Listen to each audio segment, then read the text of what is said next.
back to my YouTube channel, my backyard hobby. And for today's video, backyard, I'm going to be giving my goats kumpay because it's been raining for a few days now, and especially today, been raining the whole night and even this morning. So I have no other choice but to give them kumpay this morning, and I'm going to show you what kumpay I'm going to be giving them today, mga backyard.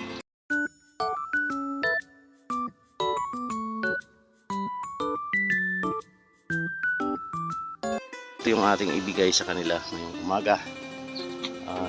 Nagapas tayo ng aratilis, mga backyard, ang dami to. And then bigyan ko din sila ng ginalay ko na damo, mga backyard, yan sa ilalim ng aratilis na yan. And then kaunting mais, kasi mayroon tayong mais.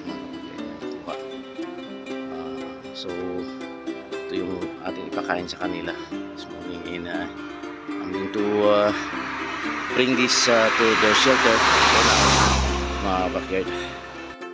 Ayan, ito muna yung pinapakain natin sa kanila. Mais, mga backyard. So kailangan hindi marami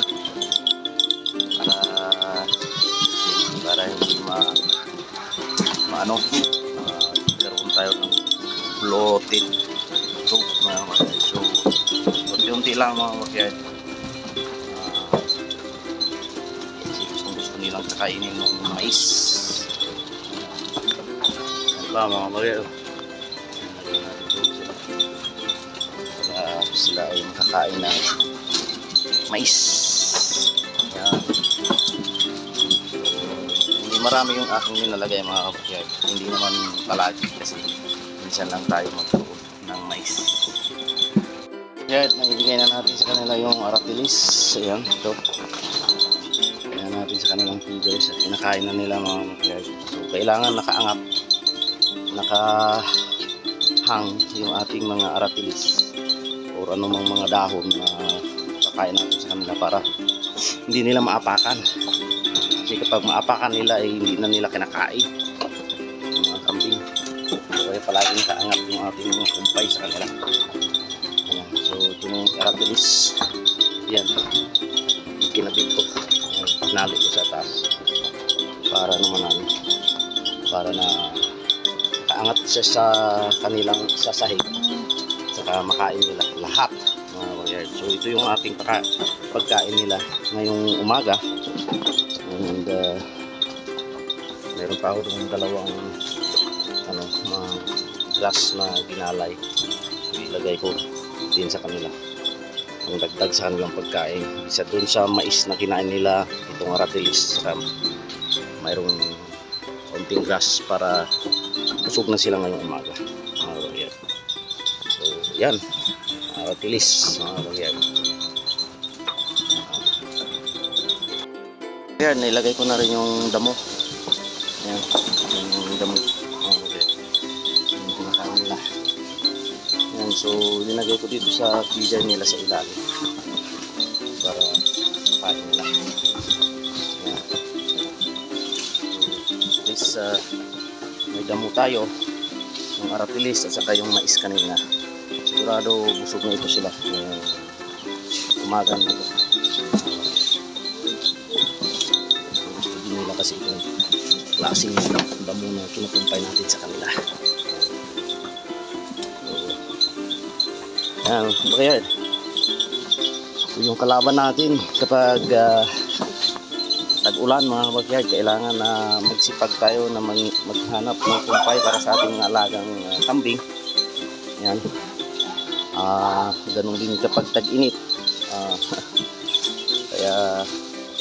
Pero kailangan ng tiyaga at sipag kung gusto nating ma-achieve yung gusto nating ma-achieve para sa ating mga alagang kambing. So ito yung ginagawa ko dito sa ating backyard hobby, mga backyard. Ating stress reliever, same time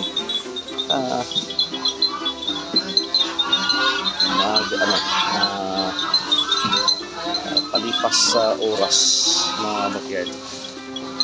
Pagkatapos ng ating very busy schedules everyday. So, yan.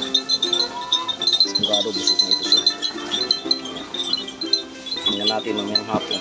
Nagawa natin sa kanila. Hindi ulan, hindi pastor natin sila. Ngayon na rin yung aking mga gansa sa baba. Kapato. Pero kumain rin yan sila. Mga backyard. Yan mga backyard. Ubos. Yan. Yung hapon. Balikan natin sila ngayon. Gabi. Ubos na nila. So kailangan ko naman ano to. Linisin yung kanilang shelter mga kaya ating mga alaga doon sa sa labas. Gusto natin muna sila. So yan, ubos saka busog sila, pero para dagdag sa kanilang pagkain natin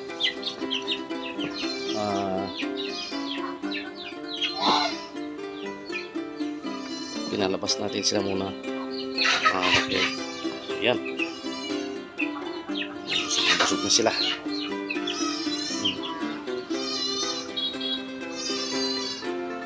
Ating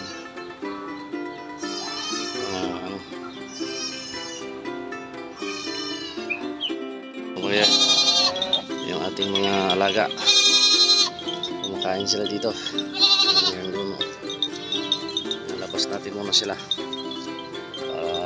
kasi walang ulan para maganda yung kanilang para mapusog sila. Ating karnero, ating tupa. Ayan. Ganda mga kariyad. Sila kumakain. Busog na rin sila dahil sa kumpay natin kanina. Pero para madagdagan yung kanilang pagkain natin ano natin sila, kain natin sila ng mga damo sa labas.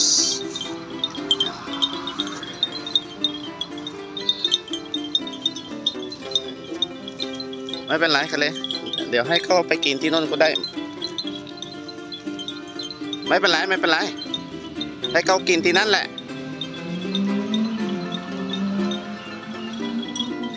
sila. Yan. Ang damo dito. Para busog. Ating mga alaga. Yard. Ating mga alaga. Gabi na. Pero pagdating nila, malinis na yung kanilang bahay. At saka mayroon na rin tayong lagay na kumpay nila. Ito yung dahon ng langka nakuha natin kanina. So yan, binigay ko na rin isa sa kanila para pagkain. Busog na sila mga kapatid. Yan, sinabit natin ulit katulad ng ginawa natin kanina sa Aratilis. So the whole night kainin nyo ito mga kapatid. So para busog sila mga kapatid.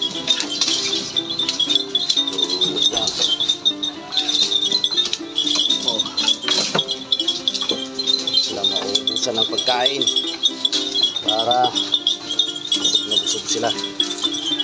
Yung kabila. So, nadaanan ko itong dahon ng langka para pauwi ko sa bahay.